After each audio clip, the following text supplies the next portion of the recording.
Welcome to Inside South Union Township here on the South Union Township Network. Inside South Union Township is brought to you as a joint cooperative venture featuring Township Supervisors Bob Schiffbauer, Rick Vernon and Jason Scott, Atlantic Broadband Cable, Armstrong Cable, and our friends at CUTV, including Gary Smith. We're continuing our COVID-19 program series here today, being joined by Uniontown City Police Chief Jason Cox. Jason, how are you doing today? Doing well. Good afternoon. And this COVID-19 pandemic certainly has affected everybody. Yes, it has. Yes, it has, including how we police in our community. I could imagine. We actually had some new numbers that came out today. We're taping this on Tuesday, April the 14th, and we had 1,146 new positive cases of COVID-19 today statewide, 25,345 cases across the state, and 584 deaths. Here in Fayette County, we've seen one new case in the last 24 hours now. 58 cases so far here in the county. Yes, sir. Yes, sir. And so that number continues to climb. For sure, and we're seeing that continuing to climb on a daily basis. Continuing to climb on a daily basis. Not at a great percent, which is good news, but it is climbing consistently. And we're hoping we're starting to see a little flattening of the curve here in the area, and this certainly has, I would think, affected your department as well. What kind of changes have you seen relative to call volume since this started about 5 or 6 weeks ago? It's been interesting. There's been a shift in type of call. So clearly we have a lot less traffic on the roads, so we're responding to far less traffic accidents and traffic type incidents. And even I will say that I think in the beginning call volume slowed, but I would say when the weather broke probably 7 to 10 days ago, our call volume began to increase. And I have to think too, things a little bit slower with most of the businesses around the area closed as well. Correct. All of those types of calls have been limited because businesses aren't open. And of course we have the stay-at-home order that's been in effect, and I'm sure that's changed the way you guys have had to patrol a little bit as well.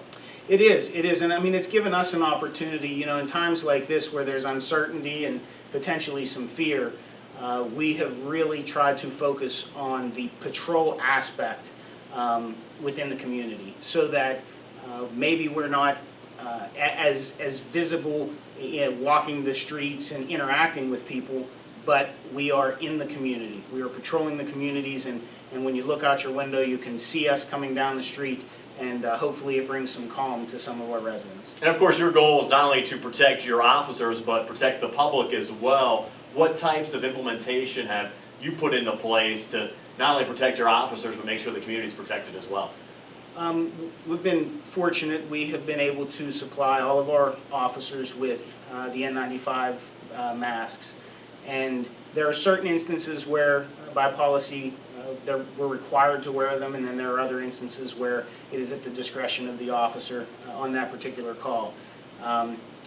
From a sanitizing standpoint, we have really just been focused on cleanliness of our vehicles at the beginning and end of each shift. They're desanitized. We've had it professionally done a couple times throughout the process, but officers have really taken ownership and responsibility for keeping the vehicles sanitized. In policing, I always say we have two types of policing. We have reactive policing, where we receive a call for service from 911 and we respond to handle that call. And then we have proactive policing, where we are in the community proactively initiating incidents or communication or interaction. And in times like this, where the goal is to limit interaction, especially close interaction with others, the proactive portion of policing we can have control over. There are things we can do less of that lessen our opportunities to interact with others. But when it comes to calls for service, we don't have a choice. And so when we're dispatched to that domestic, when we're dispatched to that unruly individual, there is no choice. We have to respond, and we have to deal with the situation accordingly. Now, there is probably no way for your officers to know. Let's say you end up getting a call to go to a certain residence. Let's say somebody in that home has COVID-19. There's probably no way for your officers to know unless that information is forthcoming by the person making the call that might be an infected area. Correct. We have received correspondence from the Department of Health that they are headed in the direction of being able to provide first responders with that type of information. However, it hasn't been implemented at this point. I'm sure that would be a great help, though, to the safety of your officers. Absolutely, absolutely, because you would pause and take some necessary precautions before getting into the situation. Now, you had mentioned that you're using it as your officer's discretion, whether to wear masks, for instance, if they're responding to a traffic accident, or for the most part, if they are responding to a domestic situation. We might see your officers wearing masks in those type of situations? Absolutely, yeah, and many of our officers are wearing masks for a greater portion of their shift. So you potentially would see them in the public wearing masks. Talk about how the role, and you mentioned it briefly, of your police department has changed with the public since this whole pandemic has started. Obviously, I think we're seeing different types of calls around the area, as you mentioned earlier as well, with business travel decreasing a little bit and more folks being inside their homes. Correct. You know, it's really given our department more ability to become service-oriented, where we can actually serve the community. And when I say serve, granted, there are a lot of things that we can't do at this time, but when it comes to checking on your neighbor and making sure that people have what they need, you know, we interact with, Uniontown is a 2.2 square mile city, so you get to know a lot of the community. And I always say with our officers, aside from working in the community, we are the community. And so what it has done is given us an opportunity to proactively just be an asset to the community, be an asset to those in the community, and help. I think one thing that's been tough for everybody around the area has been a lot of the businesses that were forced to shut down by the governor back in March. And I'm sure your office has had to deal with some of those businesses that maybe were non-compliant. And I'm sure you've gotten some emergency calls, maybe reporting non-compliant businesses. Talk about the whole process. What should be done if you're worried about a non-compliant business maybe still being operational, and what's the best way to approach that? How are you approaching some of the businesses that you might run into that are non-compliant? We have had instances, not a lot, but we have had instances of non-compliance with non-life sustaining businesses that were required to close because of the order. Within our department, I receive notification when one of those complaints come in. The first thing that we do is we go into the Department of Health website and we look up the life-sustaining list to determine whether or not, because to be honest, there have been a few instances where we've received complaints of businesses being open, but when I researched it into the list, they were allowed to be open. And there are actually some changes in that declaration as well, which were made a few days after the initial list came out. Correct. But once I determine that it is not considered a life-sustaining business, then I personally respond to that establishment and have a conversation with the manager or the owner.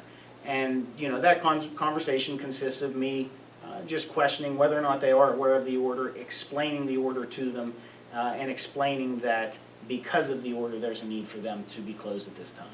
And you probably have no indication as far as how long this order might end up going on for, like anyone else, correct? Correct. I hear what you hear. You know, yesterday I heard that there's some plan to begin to open certain businesses at some point, but we don't know when or how that's going to happen. Certainly tough for a lot of the business owners around the community. We're talking Uniontown City Police Chief Jason Cox here in Inside South Union Township, and we'll be back with more right after this.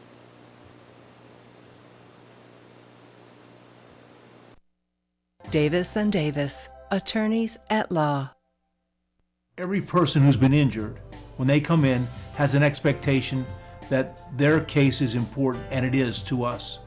We take these cases very seriously.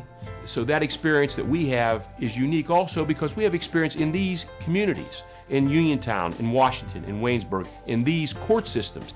You don't have to go to Pittsburgh to be represented by attorneys who don't know their way around your community. Davis & Davis, attorneys at law.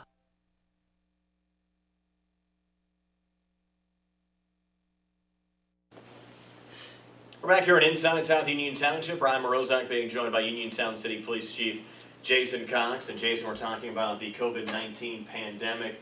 What have you seen from your department as far as, we mentioned earlier about the different types of crimes that have been occurring in the area. What have you seen as far as the changes and maybe what you've been responding to over the last couple of weeks? As I said before, it's given us an opportunity to become more service-oriented within the community. You know, as I said, a lot less traffic, so we're dealing with a lot less vehicle accidents. And I think that not only is there less traffic by vehicle, there's less foot traffic. And so when you have less foot traffic, I think some of those, we call them quality of life type crimes, street crime where you have people's cars being vandalized or broken into, or property crimes, I think those have diminished. And so I think while in some instances, we see so much of the news where it looks grim when we see people having to wait outside of a grocery store to get groceries and line up because only so many people are allowed in at a time, that we become worried or fearful that it's going to become mass chaos within our community. And not only are we're prepared to deal with that, but we've not seen any indicators that should concern anyone. We've not seen people looting and breaking into others' homes any more than we have in the past. So I think people can really just rest assured at this point that that law enforcement locally, and we work very closely with the Pennsylvania State Police. As I said, in times like this, we communicate even more than normal from a preparedness standpoint. But we really believe that the community is safe. We've had more, as a police department, I'll also say, we've had so much community support. The community has, many business owners who aren't even in operation at this time are contacting our department asking us what we need. And so we've had just a tremendous amount of support from the community, and rest assured, I think that the community is in safe hands. What's been neat to see as well, and you mentioned the community support, but I've seen a number of times you guys have posted on Facebook where you've been thanking different restaurants for sending you lunch or sending you dinner, and it's so nice to see that appreciation, especially in this day of age, around the community. Yeah, it is. I will say it's very difficult as well when these individuals come and are so generous and I can't even shake their hand. Certainly makes it tough in this day of age with social distancing, but it is good to see, because I think the one thing many folks around the area were worried about when this whole pandemic started, were we going to see a lot of looting, were we going to see a lot of desperate people out there, especially when we had toilet paper shortages at the grocery store at first. You kind of wondered what you might see around the area. And it's very reassuring as a resident of the area to know that we aren't seeing those types of incidents. We're not having an uptick in retail thefts and stealing and things like that, and for the most part, even at the life essential stores that are life sustaining stores that are still open within the city, we've not had any problems with individuals within those stores tugging at each other over the last roll of toilet paper. That's always good to hear as well, but I think one of the concerns the community had as well with some of the big box stores in relation to COVID-19 and coronavirus was, can you have the safe social distancing there? And I think we're starting to see some of the stores limiting the number of folks going in at a time and taking some measures by having one way down this aisle, one way down this aisle, just to try to keep people apart. And I'm sure as a public servant, that's something that you like to see as well. It is, and it's helping.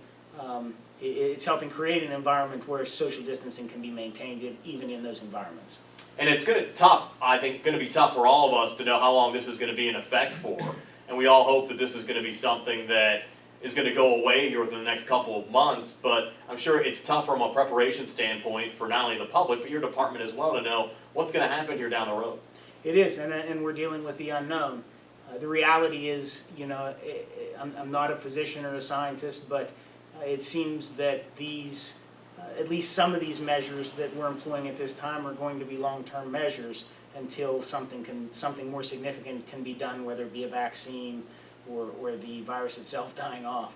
You talked about working with the Uniontown, with the Pennsylvania State Police, having the Uniontown City Police work with the State Police on a regular basis, especially when it comes to these type of matters with this COVID-19 pandemic. Talk a little bit more about the relationship that your department has with the PA State Police.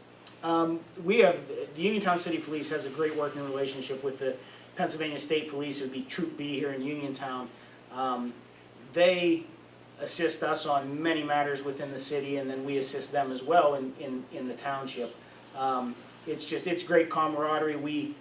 Many of our officers have relationships with many troopers within the community and get to work together every day. So, I always say that crime doesn't know boundaries. And so we also, as officers, at times we have to, our main focus, of course, is the city of Uniontown, but by the same token, if the state police need help on the other side of the line, we're going to provide that assistance, and they're going to provide it to us. And it's nice to see when you can have the whole community working together like that. Correct. We're going to actually talk more during our next segment about the Uniontown City Police working on the Sheepskin Trail, which is one area that is still open for recreation. We'll talk recreation, social distancing, and a little bit more when Inside South Union Township continues here on the South Union Township Network. Davis and Davis, helping the injured. If you're injured in an accident, after you address the medical problems, you're going to be faced with numerous questions concerning who's going to pay your medical bills, your property damage, the wages that you might be losing if you can't go to work. These are things that you need counsel for. That your income is protected, that your bills are paid, that your family's taken care of. We've been doing this since 1976. We've helped injured people. We can help you. Davis and Davis, attorneys at law.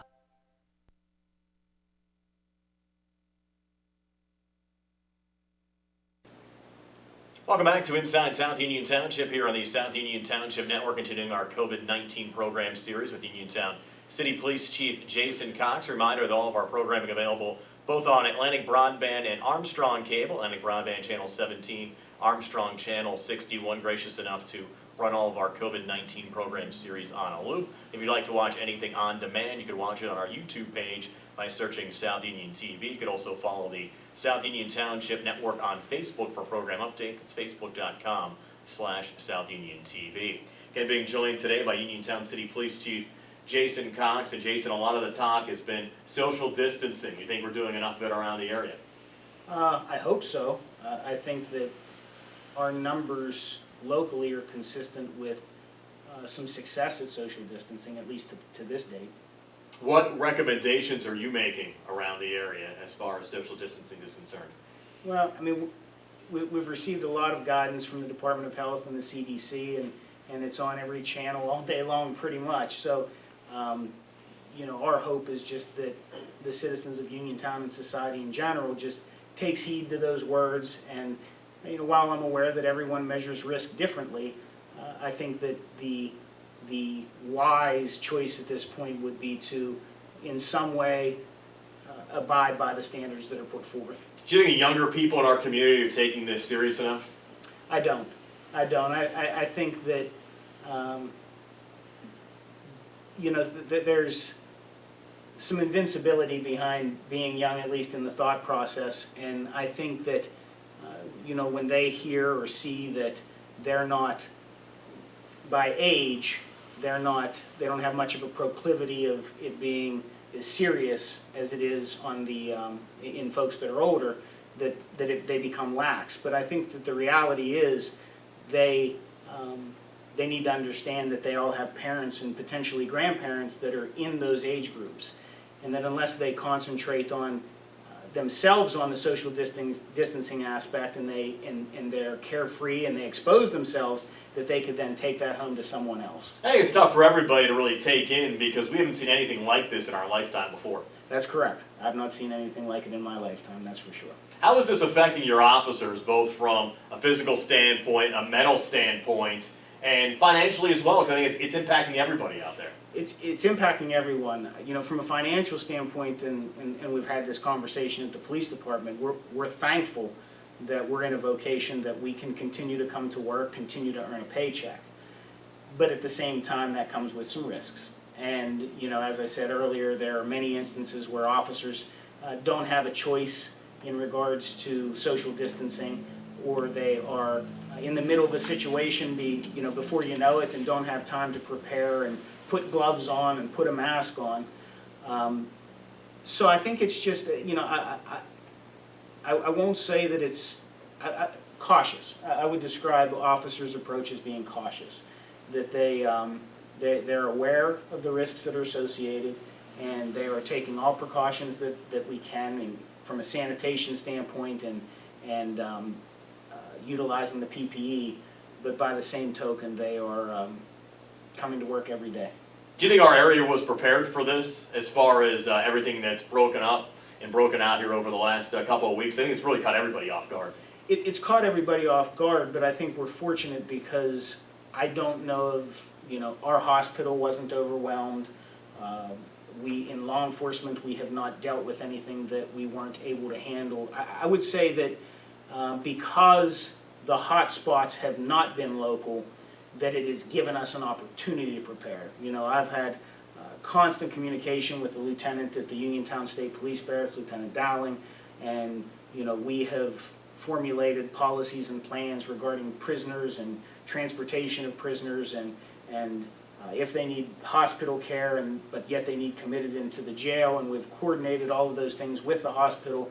The hospital has been very, very supportive of law enforcement officers.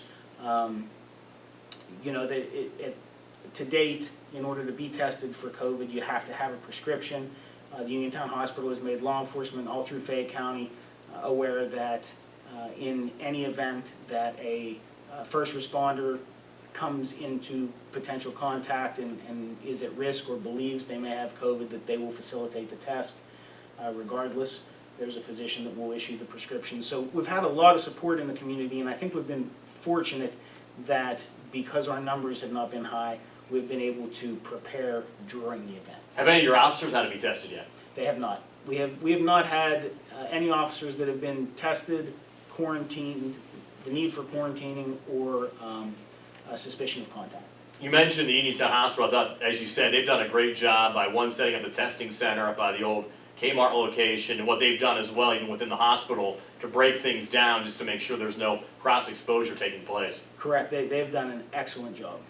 We mentioned the stay-at-home order earlier. What does the stay-at-home order exactly mean? Because I think, even though we're a couple weeks in, there's still a lot of confusion around the community.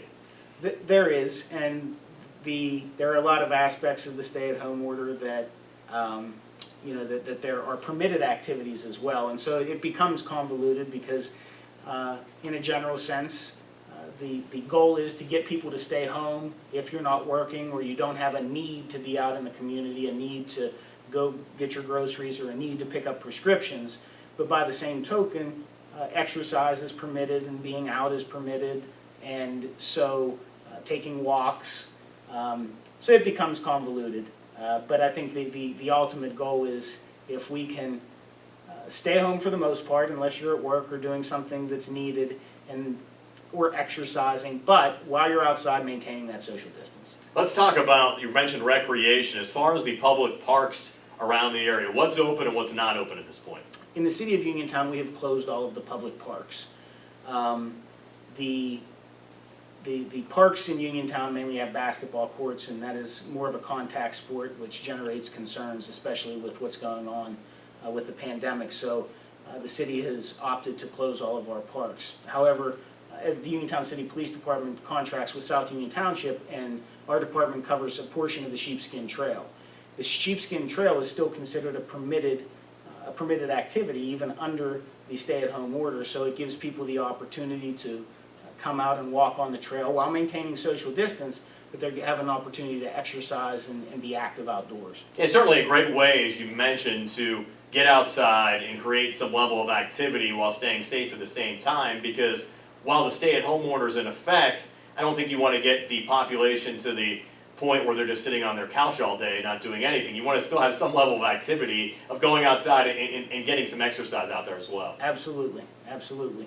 And you've had a nice partnership with South Union Township with the Sheepskin Trail. We have, and over the last couple of weeks, we have seen much of an uptick with the usage of the trail. Our officers, when they're on the trail, are seeing more and more individuals that are utilizing the trail for exercise. And we're going to see more families, I think, going out together, where in the past you just might see folks running or jogging together. We're actually seeing families taking walks, taking hikes, things that you haven't seen maybe in the past. That's a good point we have. And certainly nice to see around the area. Jason, you've had some great information here. Anything else you'd like to add?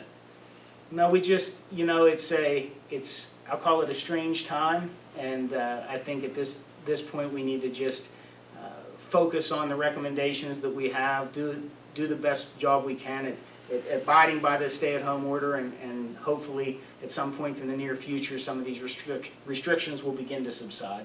Jason, great information as always at Uniontown City Police Chief Jason Cox joining us here on Inside South Union Township. Again, a reminder, all of our programming available on Atlantic Broadband Channel 17, Armstrong Channel 61, and our YouTube page by searching South Union TV. You can also follow the South Union Township Network on Facebook for program updates, facebook.com/South Union TV. Inside South Union Township, a joint cooperative venture featuring Township Supervisors Bob Schiffbauer, Rick Vernon, and Jason Scott. Atlantic Broadband Cable, Armstrong Cable, and our friends at CUTV, including Gary Smith. For Uniontown City Police Chief Jason Cox and Jerry Dupay behind the camera, this is Brian Morozak. Stay safe out there and have a great day.